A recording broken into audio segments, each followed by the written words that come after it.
అమ్మాయి బట్టలు సరిగ్గా లేకపోతే మగవాడు దుష్ప్రవర్తన లాంటి వాగుళ్ళు వాగద్దని చెప్పింది ఢిల్లీ హైకోర్టు. యువతల వస్త్రధారణ వారి వ్యక్తిగత నిర్ణయం ఢిల్లీ హైకోర్టు తేల్చి చెప్పింది. వారు జీన్స్ ధరించడం యువకుల దుష్ప్రవర్తన కారణమవుతుందని చెప్పడం విచారకరం. ఈ తరహా ఆలోచన ధోరణి ఆమోదయోగ్యం కాదని జస్టిస్ వ్యాఖ్యానించారు.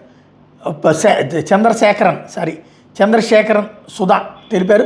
2013లో యువతను వేధించిన వ్యక్తిని దోషిగా నిర్ధారిస్తూ న్యాయమూర్తి వ్యాఖ్యలు చేశారు.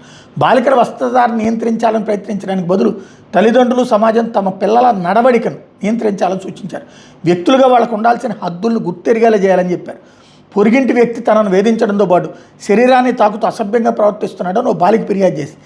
ఈ కేసులో ట్రయల్ కోర్టు నిందితుడిని నిర్దోషిగా ప్రకటించింది. దీన్ని ప్రభుత్వం సవాల్ చేస్తూ ఢిల్లీ హైకోర్టులో అప్పీల్ దాఖలు చేసింది. ట్రయల్ కోర్టులో విచారణ జరిగిన తీరుని జస్టిస్ చంద్రశేఖరన్ సుధా తప్పుబట్టారు. బాలిక నడవడికను, వస్త్రధారణను నిందించేలా, ఆ ప్రాంతంలోనే ఆమె వర్గం వారిని కించపరిచేలా ప్రశ్నించడాన్ని తప్పుబట్టారు. నిందితుడి మీద కేసును కొట్టివేయడానికి ట్రయల్ కోర్టు చూపిన కారణాలని తోసిపుచ్చారు.